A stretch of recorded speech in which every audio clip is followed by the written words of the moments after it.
I'm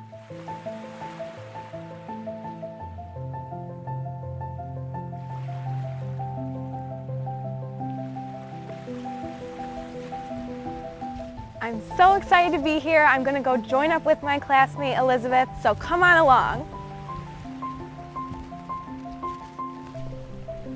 Hi Elizabeth. Hi Natalie. What are you doing? I'm just taking a break from my research to play with the whales for a little bit. They play? Yeah, they're amazingly playful. Well, how do they play? A lot of times we see with the babies where they'll just be kind of spin around and around what we call a corkscrew swim.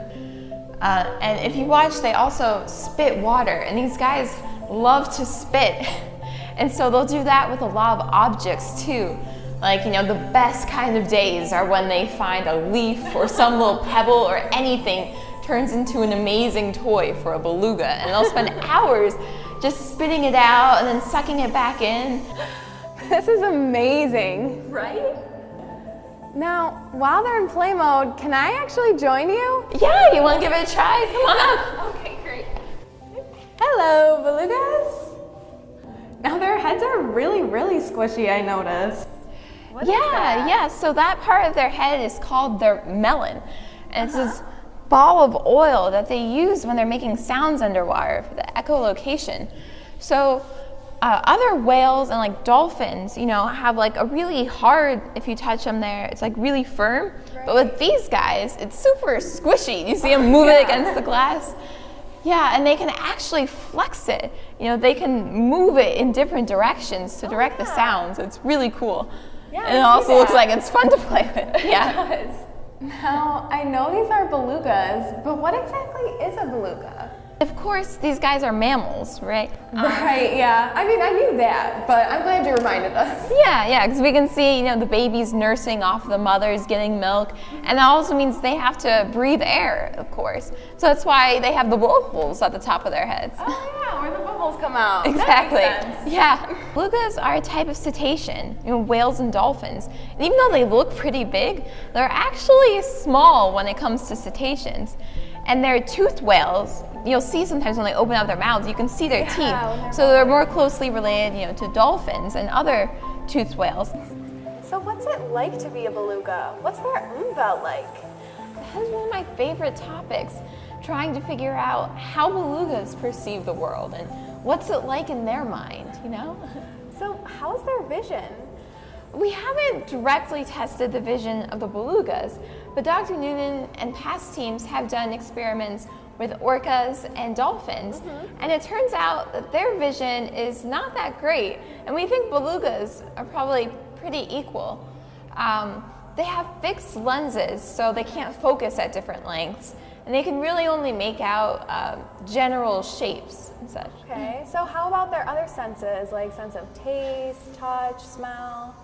Well, sense of smell, it's generally believed that cetaceans don't really have it or use it since they're underwater. Yeah, that makes sense. They almost surely have a sense of taste and of course touch, and neither of those have really been explored too much. There definitely needs to be more research in that area. So what about their sense of hearing? What is that like? Now that's what we think is the most important sense for these guys, that they live in a world of sound.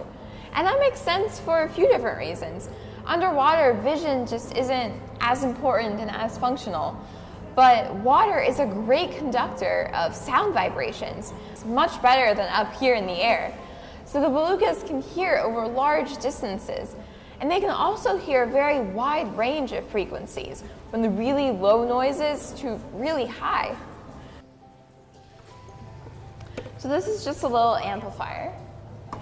And these are the microphones. Oh, so how does it work? They're actually meant to pick up vibrations in solids. Oh, really? Yeah. So why solid? We want to be able to pick up the vibrations through this solid glass. Okay, yeah, that makes sense. Yeah, this Lexan glass is actually 4 inches thick. Wow. Yeah. So we stick it right on here, just with a little bit of putty. Oh, okay. So now I just plug in these headphones and Yep, I can hear them. That's so cool. Can I try? Absolutely, come around. Here you go. Oh, thank you. I can hear them too. Yeah, they're chirping and squeaking like that all the time. Did you know they used to be called sea canaries? I believe it. They're so musical.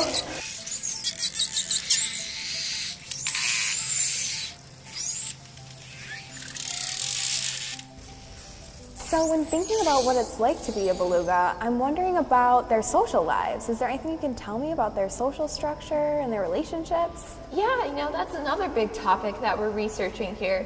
And we've learned a few things so far. First of all, it should come as no surprise that the closest bonds are between the mothers and the babies. So how long do they usually stay pretty close with their mom? At least those first 2 to 3 years. Right, yeah. And then they start to gradually get more independent? Exactly, yeah. They start hanging out with other babies or just swimming off on their own for a little bit. Very cool. Yeah. So is there anything you can tell me about, males and females and their different relationships? Yeah, we are also seeing a clear tendency for males to hang out with each other. Look how these two males are staying together, even frequently touching each other. That is a very common pattern that we see. So what about the females then? Do they have the same sort of close-knit bonds that the males have? You know, it's interesting. It doesn't look like they do. And that's really fascinating to us because dolphins have really close-knit female-female relationships. Right. And these guys, it doesn't really look like that. The females will hang out together and they'll definitely group up and swim together if they get startled.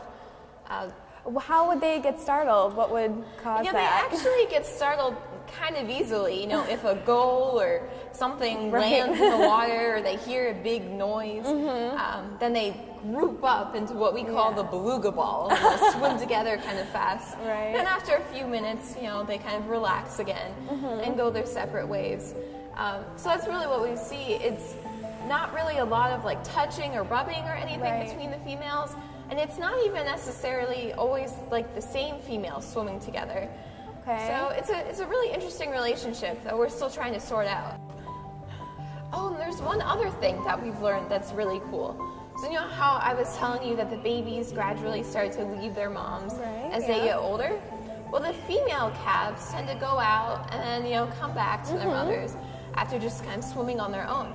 But the male babies tend to leave their mothers and then start swimming with other males, like the other calves and even some of the adult males. And this will happen at like an early age, like only 1 year old, and they're already starting to develop those social bonds. That's so cool that they just start that social structure so early on. They're developing their bromances at an early age. Of course, another very important aspect of social behavior centers on reproductive behavior. That's another major focus of our research program right now. Very cool. So what have you guys found out so far? Well, we found out for one thing that's pretty hard to study in captivity, because just like in the wild, they're seasonal breeders. So there's actually just like a short window each year.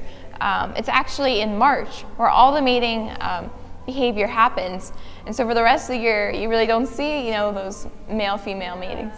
So it must be really hard then if you only have March to get enough data to really look at the patterns. Yeah, and it's even harder than that because we had been here for years with seeing so few actual mating occurrences, but we had all these babies, appearing each year, so we knew something's going on. Yeah.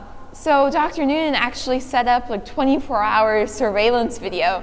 So after watching through a bunch of that, we found that the matings are actually happening really early in the morning, like 5 a.m. Oh gosh. Yeah. So with those cameras, have you learned anything about courtship? Yes, we do already have some initial findings. What we figured out so far is that the males have coalitions, like a lot of cetaceans, where multiple males will approach a female. But belugas seem to have their own variation on this. That seems very gentle and slow motion, almost like sweet, you could call it. Oh, that's so nice. Good for them. Yeah. And it also seems like to us that the females play a big role in this mate choice. That's one of our hypotheses, that the females are choosing which male they want to mate with. So. Right, yeah, that's really nice too. Yeah. Good for them. Yeah. Go girl. It appears that one of the first things that a male does when he approaches a female is to place his open mouth gently on her back, her sides, and on her tailstock.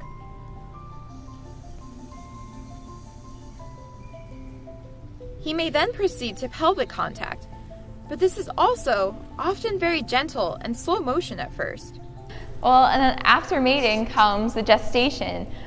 And the gestation for a beluga is 16 months. Oh my gosh. Yeah. Wow. Yeah, so if they're mating in March, they're not having their babies until the following summer. Oh, okay. Yeah, and then, after that long gestation, they have really big babies. These females are giving birth to 70-pound beluga babies. Oh, wow. So how long does labor take then? We really don't have a clear idea of the actual start to finish because it's really hard to tell with the belugas when they're actually, starting to have the birthing contractions. We get a little bit of an idea of this when the females stop eating. That usually means that, something's about to happen. Yeah, something's different. Yeah, but we definitely know once the tail flukes of the baby appear. So they give birth tail first? Yeah, almost always. So the time from when those baby tail flukes appear to when the rest of the baby comes out is usually about 12 hours. Oh gosh. So when the birth actually happens, it's a really dramatic event. The baby comes out, in that final whoosh, and the mother turns right around and pushes the baby up to the surface. Really? So do you think that she's pushing him up to the surface to breathe? Yeah, we think it's, to help the baby take its first breath, exactly. Okay, that makes sense. sense. In fact, all the whales in the pool rush over and start pushing the baby up. And there's this burst of vocalizations, and everyone's just really excited.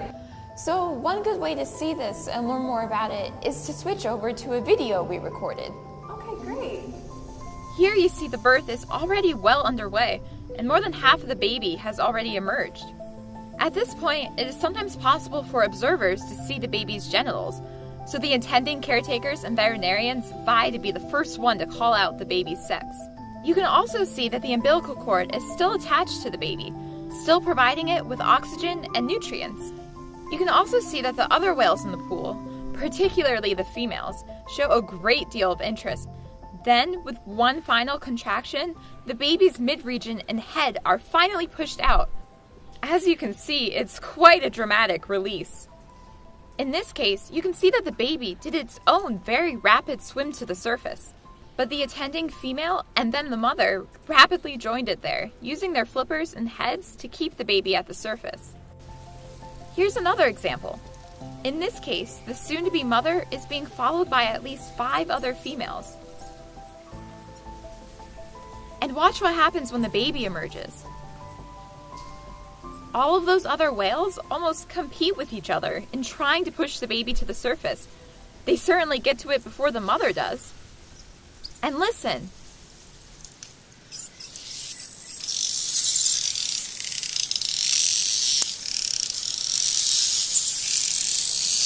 There is that excited burst of vocalizations that I told you about. Dr. Noonan has tentatively named this the birth chorus of the beluga whale.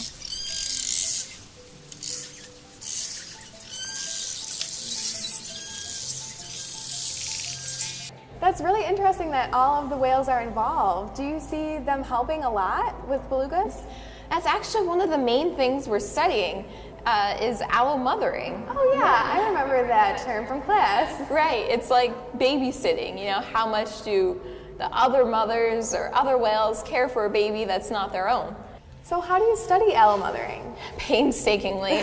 It takes a lot of research assistants. We'll have 10 or more people lined up down here, each of us following a different whale and recording their behaviors using an ethogram. Oh yeah, right. I've used an ethogram before, just a list of behaviors that you observe and recording when they occur. Right. So we're looking at, which whales are really close to each other, if they're touching each other, if they're nursing, all sorts of things like that. Okay, so what does nursing look like? How does that work? Well, the baby will actually kind of attach, its rostrum onto the mother, and she will go into this kind of glide with her tail up and out of the way, and the baby will stop swimming and just kind of hold on, and the milk shoots right into the baby's mouth. And it's a very short period, like 10 seconds or so.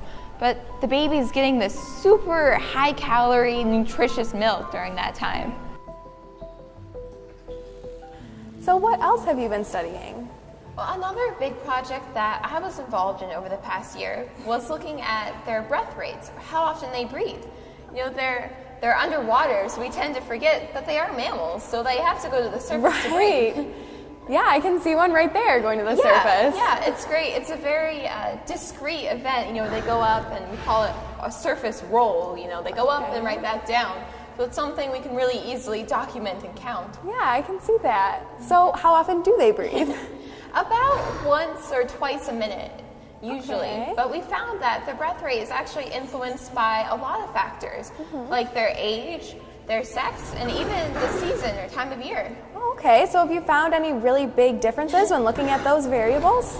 Yeah, so for instance, the babies have a much higher breath rate than the adults. And that's a general pattern seen in a lot of animals, including humans. So is that just a matter of their growth and development, like their lungs developing and things like that? Exactly. As they grow, they get bigger, they can take in more air with each breath. Biologists might say they have a more effective, more efficient respiratory physiology. Ooh, fancy. But the breath rate is also indicative of their energy state, their activity level, right? So if you think about if you're running around a lot, then you're breathing really heavily. Yeah, that makes sense. Yeah, so we also see higher breath rates in the mating season months for the adults, in the spring and a little bit towards the end of winter. Right, so when they're more active, they're breathing more. That's that what makes we think. sense. Yeah. And the topic of breaths leads right into another one of my favorite topics, bubbling. Oh, good. I've actually really been waiting to hear more about that since we've seen so much bubbling going on. Yeah, and that's something that we've really been focusing on for the past few months. And it is such a joy to study. What can be more fun? It's belugas and it's bubbling. Yeah, I can imagine. Yeah. So we've looked at, the different rates of each bubble types. I know you've seen a little bit of that, that they have different forms of bubbles. Some of the most common ones are the big bubble bursts that we think are kind of a startle or sometimes an aggressive response, in a little bit in your face, They also do lots of bubble streams, right? Lots of little bubbles all in a row. I think I actually see one doing that right over there. Oh yeah, exactly. And of course, there are the great bubble rings. They're so fun to watch.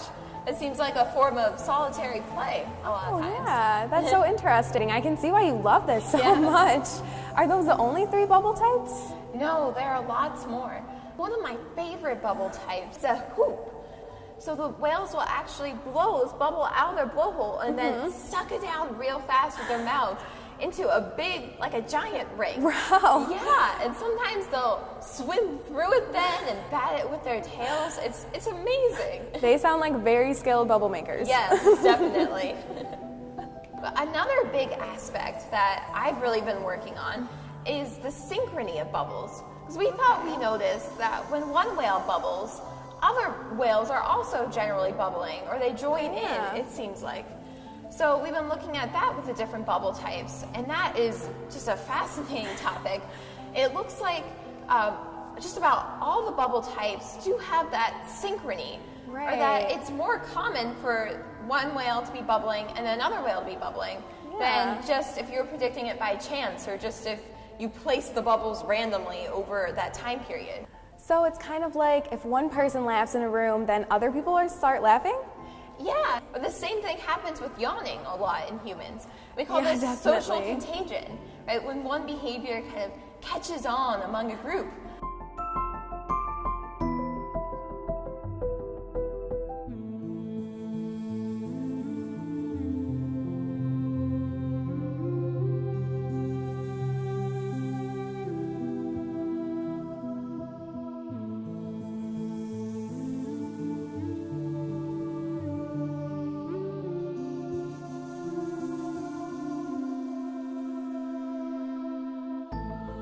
And another really cool aspect of beluga behavior is how they can use their flexible mouths to spit jets of water.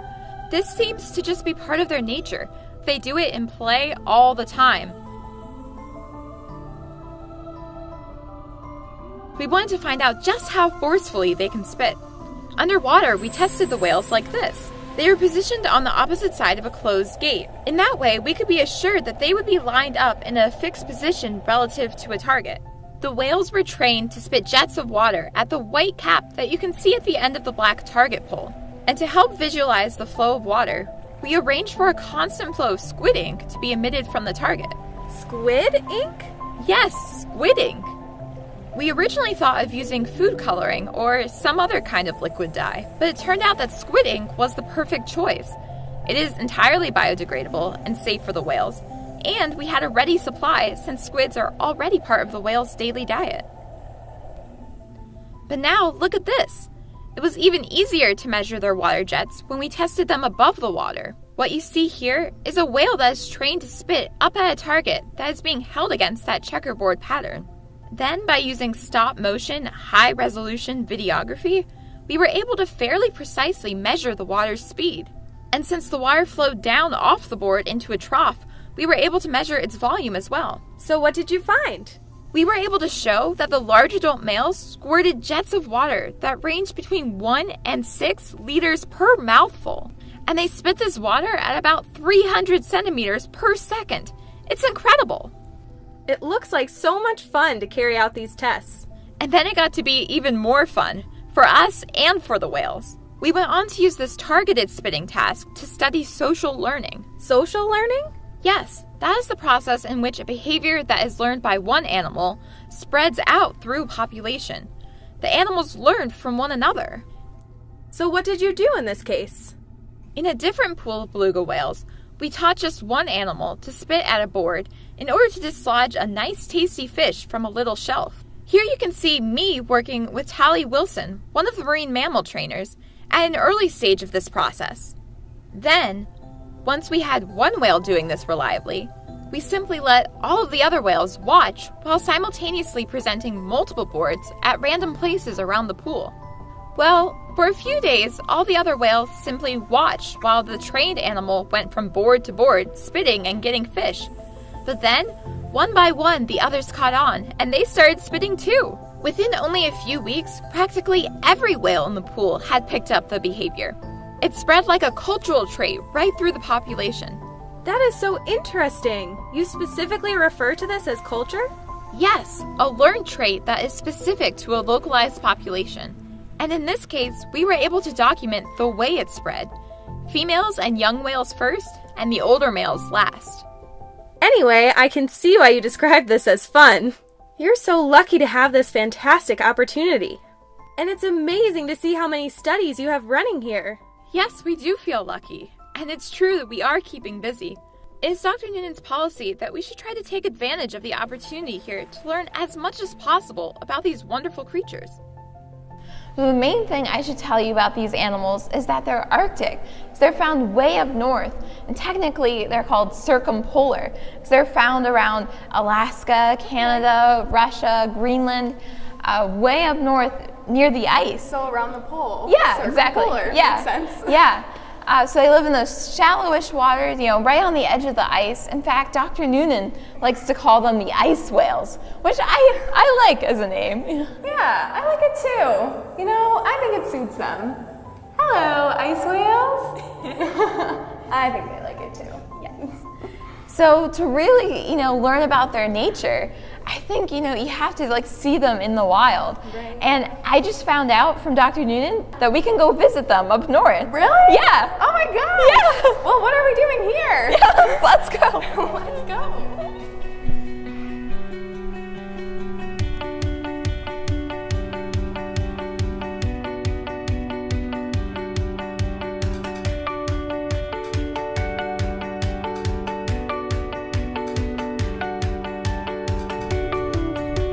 Oh look, there are no more trees. That means we're now flying over the Arctic tundra. This is so exciting! The Arctic is changing so fast, it will be interesting to see how people are adapting to belugas and how belugas are adapting to people. We were very lucky to meet with Thomas Kutluck from the village of Arviat on the western coast of Hudson Bay. He was very generous with his time and with the information that he shared with us about Inuit lifestyles and traditions. So are belugas still hunted? Yes, they are. So how is it done exactly? What type of equipment is used? There's an aluminum boat with a powerful outboard, and they wait for the belugas just as the high tide is coming up. At high tide, they're coming towards the shore more, and you want them along the shore where it's shallow. But what parts of the beluga do you utilize? You mentioned muktuk, right? Can you explain what that is? We want to have the skin with some fat in it. It's the fat that gives it the taste. The skin itself is like cardboard, so you want little flavor to it. So you keep some of the fat, and that's what gives it the taste. The harvester, we have unwritten laws that we still keep, and you are only to take what you need, not more than what you need. So how do Inuit people feel about belugas? In general, Inuit people, very natural for them to want to hunt the beluga for the mukta.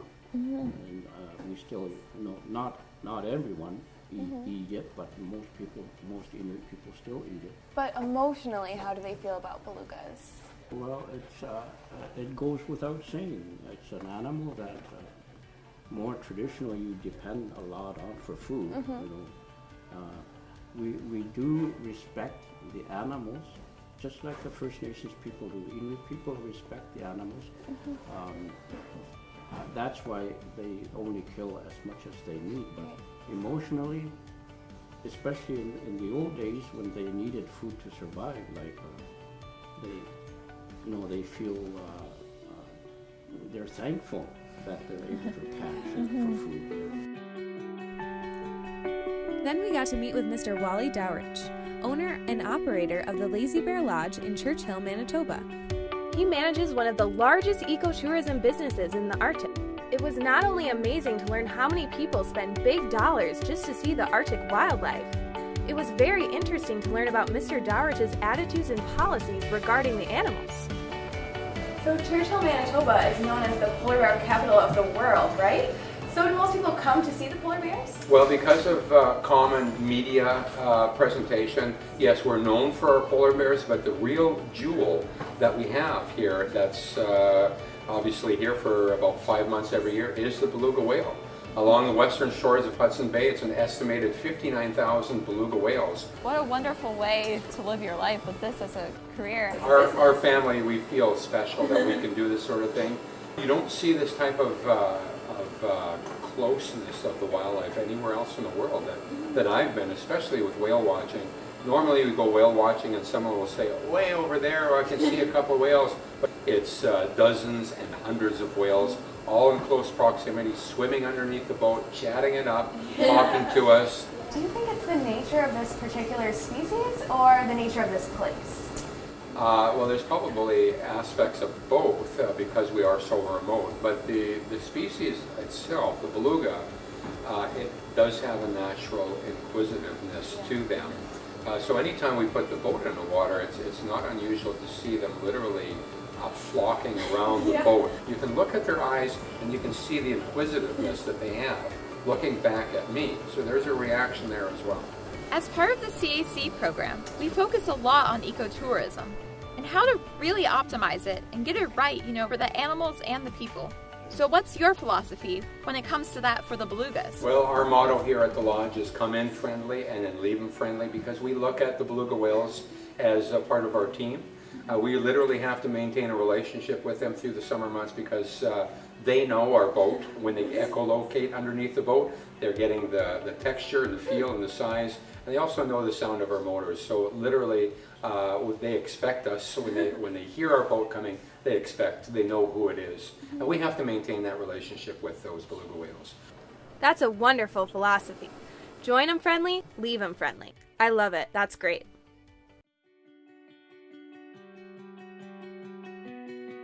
Of course, we couldn't wait to get down to the water ourselves. And almost as soon as we got there, we started to see belugas. Where? White, right where? where I'm pointing. Straight out.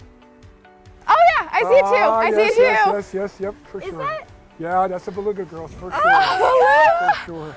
oh my gosh. Oh, I see another one. Oh, yep. And I think maybe a gray one, am I right? Yeah, it looks like Okay, it. great. Oh my gosh. So how about this? We've only been here an hour and we've already seen belugas. This is amazing. I never thought we would get this lucky. I'm so excited. Yes, this is great. This is so great.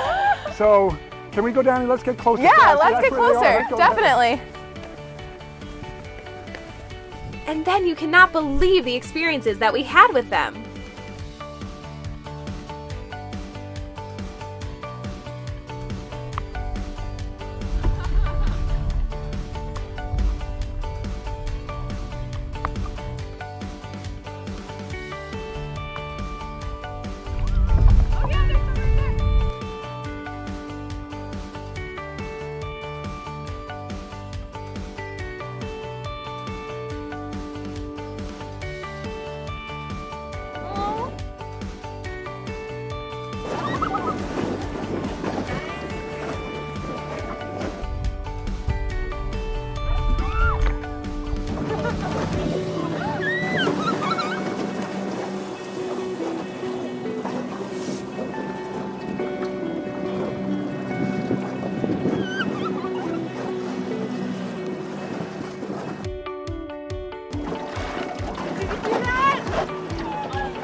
And if that weren't enough, we then got to swim with them.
Tell you, Dr. Noonan and Natalie, that was the most amazing experience.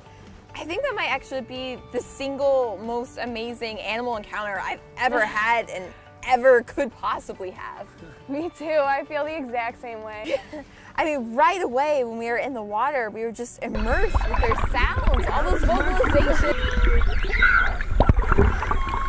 You know, we came up here to really experience what it's like to be a beluga, you know, in the wild. And I feel like being in the water itself gave us such a good feel of, you know, how murky and how little visibility there is. Yeah, it was really great. You could almost get a sense of their umwelt, being in the same environment that they are in. Exactly. And just seeing how murky it was, but you were still surrounded by sound. So really an acoustic world. And the cold, oh my Yeah. gosh. I was freezing after being in the water for 5 minutes, and that was with, you know, 3 layers and a dry suit on. To think that they're in that cold water, in the Arctic water all the time. Definitely. To have belugas actually approach us. I know, I love the way they would do that too. Kind of tentatively at first, you know, we'd see them at a distance, like 30 feet away, kind of doing a swim by, Yeah. you know, maybe turning their heads, like check us out a little bit. Yeah, and then pretty soon more and more seemed to They got come, and then closer and closer. yeah, it was almost like we were part of the pod. Eventually, we had so many around us, and you know, cranking their head up to look at us. I think that was the best for me. It was so incredible. You can't even explain it in words. And even their curiosity shone through not only when we were snorkeling, but also kayaking too, right? They came right up to us, right up to our boats.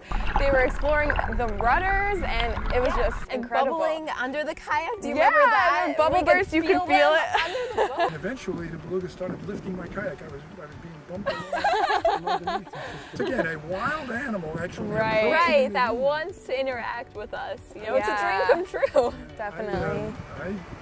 This is a species, huh? Yeah, you know, after studying them for 3 years, I didn't think I could love belugas any more than I already did. Me too. But now I do. I have an even greater appreciation for their curiosity and playfulness and beauty. And me too. 14 years I've been working with belugas, and every time I encounter them in Marineland or here in the Arctic, it's more and more. It never stops building. My affection for belugas, my interest in belugas, my respect for belugas. Yeah, they're one of a kind species.